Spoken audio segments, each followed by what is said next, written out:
Hi and welcome to WebDM. I'm Jonathan Pruitt. Today we're going to be talking about 5th edition Dungeons & Dragons. As always, Jim Davis is to my right. Today we're going to pick his brain, find out what it takes to be a DM. Should you keep your campaign on rails or just go off the track? Let's buy a ticket and find out.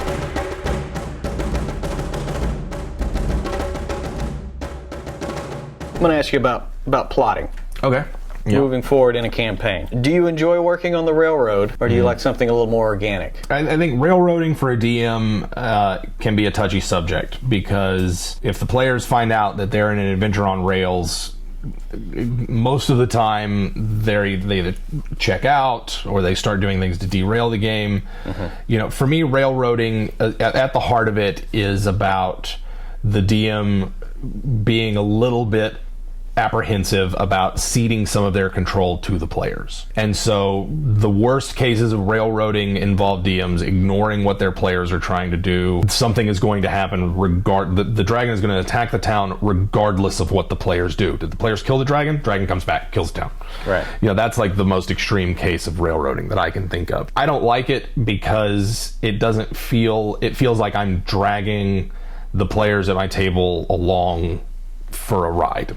And it's like, it doesn't matter if it's a fun ride, it doesn't matter if the scenery's pretty and the train is nice. There's still something about it that is taking away what makes the game special for me. Yeah, their only choice was to buy a ticket.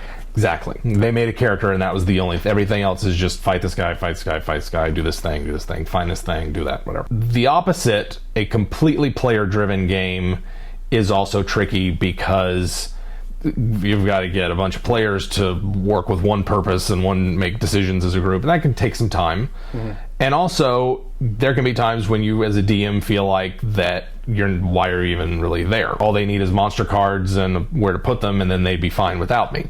Yeah. And so I like a balance that takes into account the player's ability to affect the game, but also provides clear boundaries for where the game is going to go. Yeah. It's things like saying, hey guys, I'm not prepared for this right now. Or this is as far in an adventure module as I've read, or these are the people I've statted up, this is the adventure. And taking a moment to step back from the game itself and go, hey, we're about to step outside of what I'm prepared for. Either I can wing it and we can do that, or we can wait till next week and if the players throw me a curveball. Coming from the standpoint that it's a group activity and that players like some degree of control over how the game goes. Yeah. Some players want a little bit, some want a lot. You start out that way gaming because everybody has to learn the ropes. Right. But hopefully at some point you open your game up and allow other people to influence it. Yeah, and sometimes maybe all you need is a properly seated hook. And right. then, they just need to be in the right bar at the right time. You can get away with a lot of this is where the clue it always was here. Yeah. Yeah. When in reality, no, it wasn't. You had it written down somewhere over there. And you just moved it. That's kind of, hiding the rails a bit. I try not to have any hard and fast, never do this, never do that, but I try not to have it be that the player's actions don't matter. Yeah. And I think that's the heart of railroading. Worst cases of railroading, what the players do doesn't matter. And that's just not fun for me as a DM. Yeah. I want what the players do to be fun and exciting. They're the element of the unknown in my game. I have no idea what you guys are going to do. I have a pretty good idea. That's why I like playing with new people who've never played the games before, because they have a different perspective on how this should go down. They're able to look at things and go, wait a second, this is different, this is weird, and they always have fresh ideas, and that's what's really fun. Yeah, they're not thinking, well, by the rules, I know I can do this. Yeah, it's really fun if you're a player or a DM who's played a long time and has had a lot of experience, to find someone who has never done this before. Invite them to the table, walk them through character creation, and have them really play, because those players are always some of the most fun, because they're going to come up with weird stuff that you've never expected. And it's just fun to watch someone go through all of it. It's fun to watch someone fight their first troll. Right. And realize that it's just going to keep regenerating until you burn it. Yeah. You don't have any fire? Yeah. Sucks for you. It's fun to bring in a little bit of that newbie magic. Bring in some new players every now and then. Yeah. It's really fun. But again, that also harkens back to metagaming, and you have people who don't have that knowledge of the game itself. Can't help it. Because your first level character is not going to know that it needs fire to burn a troll, maybe not. As a player, you know that, but your character doesn't know that. Yeah. So, do you start the fight with a torch and go, I'm going to hit him, and then throw this torch on him? Yeah.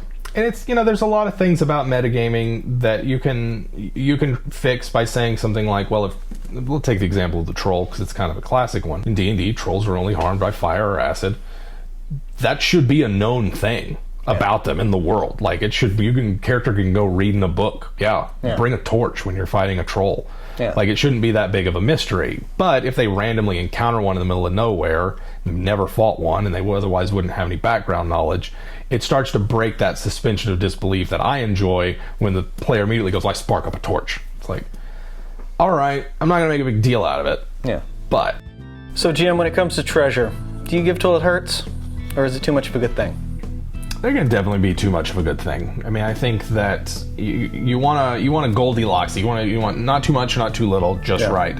And that striking that balance, you also want to have some custom items, some items that are like meant. This is clearly meant for this character. And other times where you're just like, let's just do random and see what happens. A lot of times a random magic item can really shake up a game. Sometimes for bad. Yeah. Deck of Many Things is largely not ever going to find its way in a random treasure hoard anymore because they tend to just really wreck a campaign.